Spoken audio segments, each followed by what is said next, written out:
കൂട്ടായ നേതൃത്വത്തിലൂടെ പാർട്ടിയെ നയിക്കുമെന്ന് CPM കണ്ണൂർ ജില്ലാ സെക്രട്ടറിയായി ചുമതലയേറ്റ കെ രാഗേഷ്. കഴിഞ്ഞ ജില്ലാ സമ്മേളനത്തിൽ പാർട്ടി തീരുമാനിച്ച 28 ഭാവി കടമകൾ പൂർത്തീകരിക്കും. അതിൽ ഒന്നാമത് പാർട്ടി ജില്ലാ കമ്മിറ്റി ഓഫീസിന്റെ നിർമ്മാണം പൂർത്തീകരിക്കുക എന്നതാണെന്നും കെ രാഗേഷ് പറഞ്ഞു. കണ്ണൂർ പാറക്കണ്ടിയിലെ ജില്ലാ കമ്മിറ്റി ഓഫീസിൽ മാധ്യമപ്രവർത്തകരോട് സംസാരിക്കുകയായിരുന്നു അദ്ദേഹം.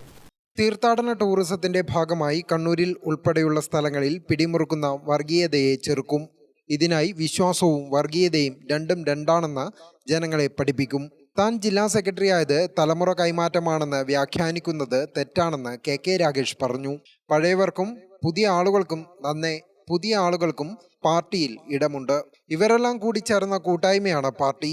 കണ്ണൂർ ജില്ലയിൽ പാർട്ടി ശക്തിപ്പെടുത്തുന്നതിനായി നടപടികൾ സ്വീകരിക്കുമെന്നും ഏറ്റെടുത്തത് വലിയ ഉത്തരവാദിത്തമാണെന്നും കെ രാഗേഷ് പറഞ്ഞു.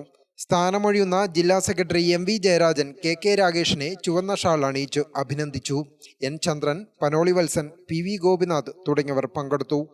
ഗ്രാമിക ന്യൂസ്, കണ്ണൂർ.